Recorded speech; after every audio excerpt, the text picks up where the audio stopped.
Today I'm going to be making a Scagel style knife, and I'll show you how that's done. William Scagel was a knife maker that lived in Michigan, and he made all kinds of knives and influenced all kinds of people. I think Randall was influenced by him. I think some of the key elements of a classic Scagel style knife are, and certainly one of my favorite elements is that he used for a lot of times the pommel this portion of antler right here. Now you can use other portions of antler for other knives and other styles of knives. I've selected this particular piece of antler. I'm going to be using a piece of crucible steel, CPMS 35VN steel. It's a stainless steel, and I now have the ability to heat treat this and RC hardness test it, so I'm going to make a knife out of this stuff. It's 3/16 of an inch thick, so it should make a nice beefy blade, but not so big as to interfere with cutting geometry and things like that. Other elements of a Scagel style knife are usually some sort of a stacked leather handle. Usually there's a guard, and for blade shape, they weren't particularly long knives most of the time. These were like hunting knives and knives that people would actually use. So I'm going to use a 5-inch blade here. And if you've seen a bunch of Scagel knives, what you'll notice is there's a continuous curve from where the blade starts to where the blade ends. A lot of his knives also had clip points on them, and I've seen a few examples that had swedges without plunge lines, and I'll explain what that is and show you how to do it. I've designed a blade pattern in Google SketchUp that fits very well with this particular piece of antler that I've selected. The first thing I'll do is take that pattern that I've made and use contact cement to secure it to our blank.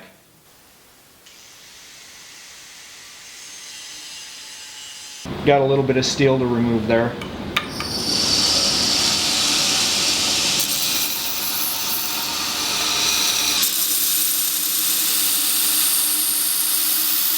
This area up here where the guard is going to sit is pretty important to get just perfect.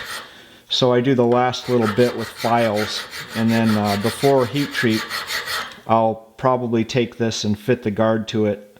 It's a lot harder to file this steel after it's been heat treated. So before I get too far into grinding in bevels, I need to mark this. I've stamped the M37 stamp, and this is blade number 11, made in Michigan, so I'll need to stamp 2 ones. I cut the crap out of my finger earlier, not doing this, but sharpening another knife, and so that's why it's bandaged. Never mind that. What I want to do for this Scagel style knife is I want to put a false edge along the top here. False edge, otherwise known as swedge, I guess it depends on who you are and where you are, what you call that.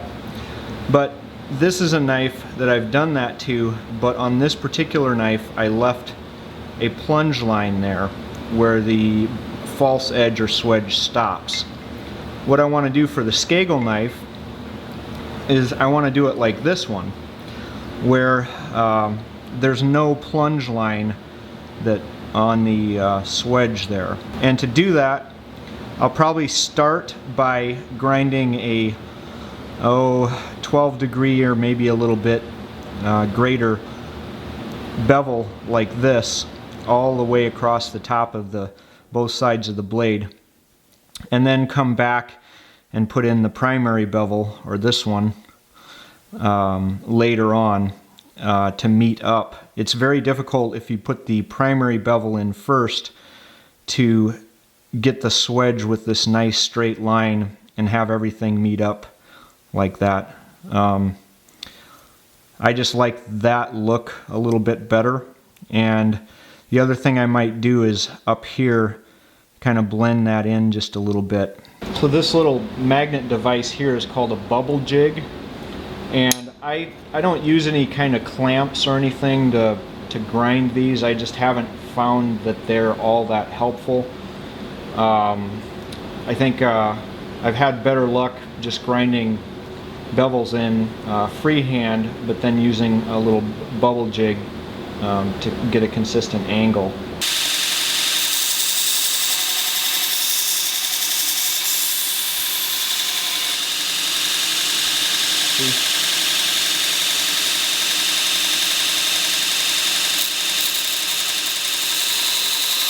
And the other thing I've done is scribe a center line to help me keep track of how far I need to go yet. So you can see I've got that swedge in very well. Now I'll grind in the primary bevel. I want it to be pretty high and then meet up at the very tip. So what I'm going for is a bevel that goes all the way up to the tip and back. And then these lines will meet.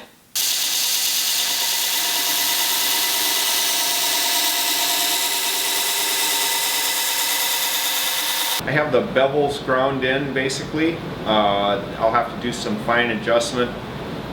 It's about a 5-degree flat grind for the primary bevel, and I eventually will put a convex edge on it. Then I'll have to do some minor readjustment to the swedge after that, just so that everything lines up perfectly.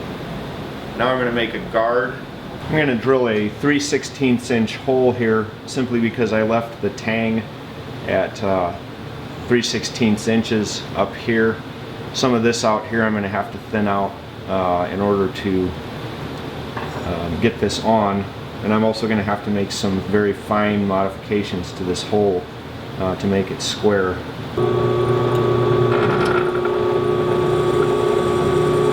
These are just little jeweler's files.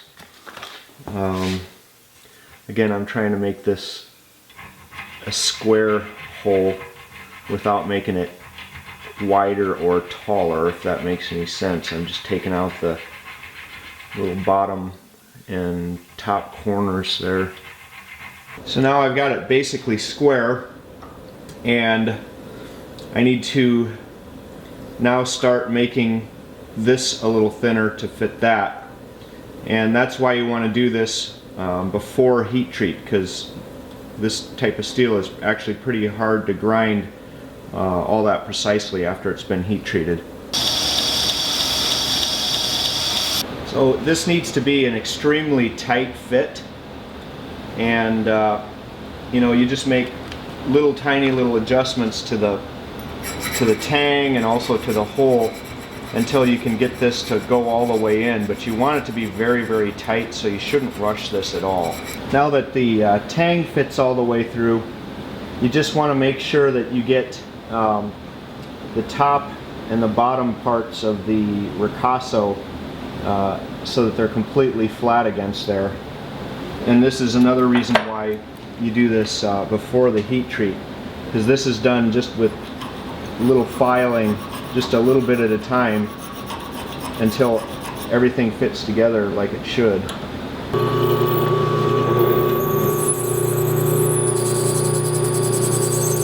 So you can see there's a hole through and through the tang and through here. I have a little pin that locks that in place.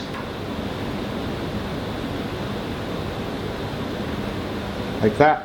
So on the left here is the data sheet from Crucible on how to heat treat this steel. I don't get fancy or creative. I listen to what the experts tell me, and the experts tell me to do it a certain way, and that's the way I'm going to do it.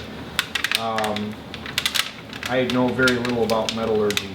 So I'm folding this into a stainless steel packet, and that just helps prevent some oxidation and that sort of thing on the blade.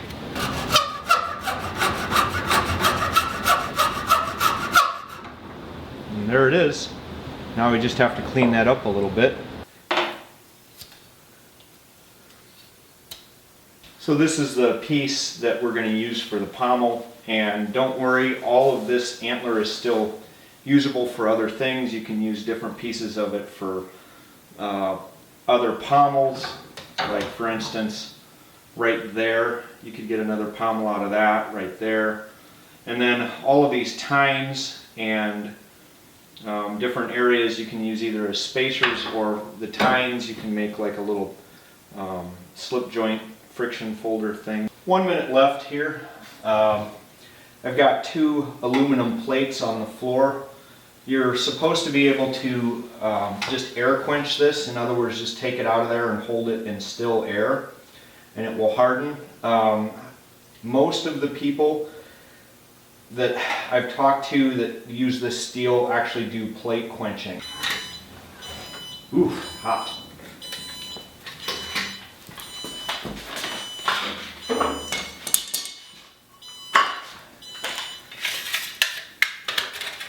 And it didn't oxidize too much, so there we go. Now we just have to temper it. Just to show you, before tempering, the RC hardness is right around 63-ish, but there's a plus or minus 1 on this particular machine.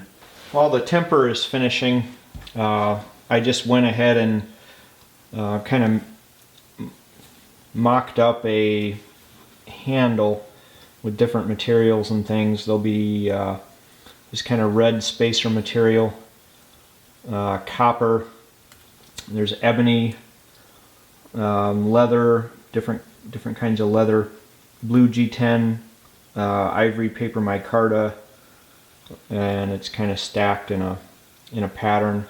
I think it'll look fairly attractive once it's all finished up. The last tempering cycle. Now I'll just let this cool down and we'll check the hardness of it. Following the manufacturer's directions, we ended up with just shy of 60. Now again, with this machine, that's plus or minus 1. It's basically 1 notch or 1 RC scale higher than the manufacturer size you typically get. So I think we did an alright job with the heat treat on this one. So now we're at the point where I need to solder the guard on. I've protected the blade with a wet washcloth. This part right here, I'm going to actually temper completely so that that's soft. I may want to drill another hole through that to secure the antler on. We'll see. And basically what you have to do is heat this up and heat this up. And this is a low temperature silver solder, and it doesn't need to get very hot in order to melt this solder. I won't film this part, I'll just show you when it's done. So there, it's done. It's never going to come off of there that I can tell. And you can see the solder even kind of went out and traveled across the hole all the way through and then down these pins. So now I just have to clean it up a little bit. You know, where there's silver, I'll just sand all of that off and get this ready to put the handle on. Now for the gluing, what I have to do is I have to put epoxy on every side of every single one of these little spacer things, and then compress it together until it dries. And then once that's all dry, then I'll come along and put the horn on and try to figure out a way to secure it on there. Not sure if I'm going to be able to hit that little 3/16 inch nub with a drill bit. We'll see. So it's all glued up. I just put it under a little bit of compression and I'll leave this overnight. All glued up. Now I've drilled a hole the size of this tang and this pommel, and it fits on real nicely. Now what I'm going to try to do is drill a hole through the pommel and hit that tang there.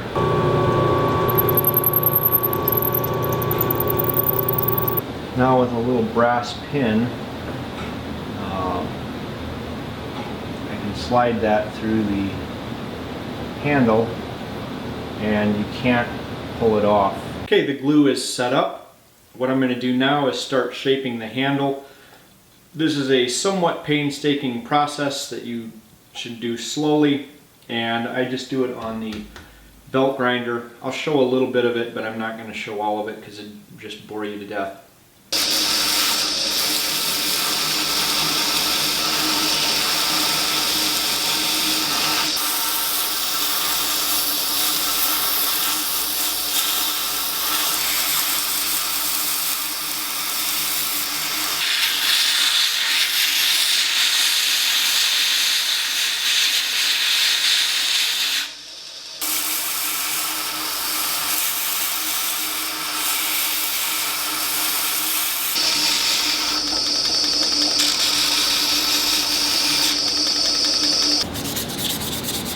Got to do a little hand sanding if you want it really nice.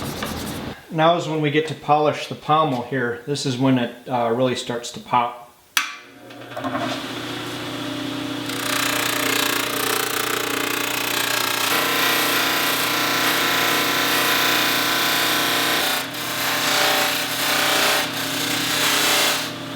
Really starts to look nice. Polished up real nice. So you have ebony, leather, blue G10, ivory micarta, and it follows that pattern, and then the horn back there, or antler if you want to be precise.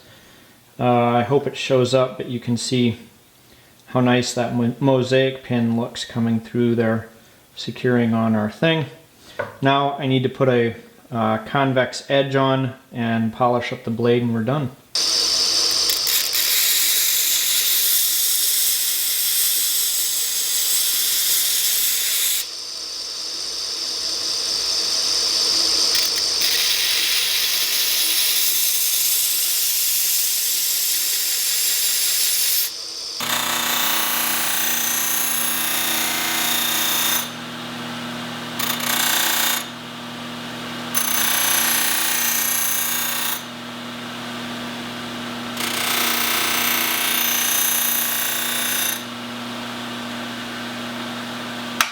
There it is. Oh yeah, razor sharp.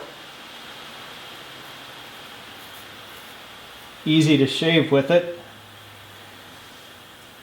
That's how you do it.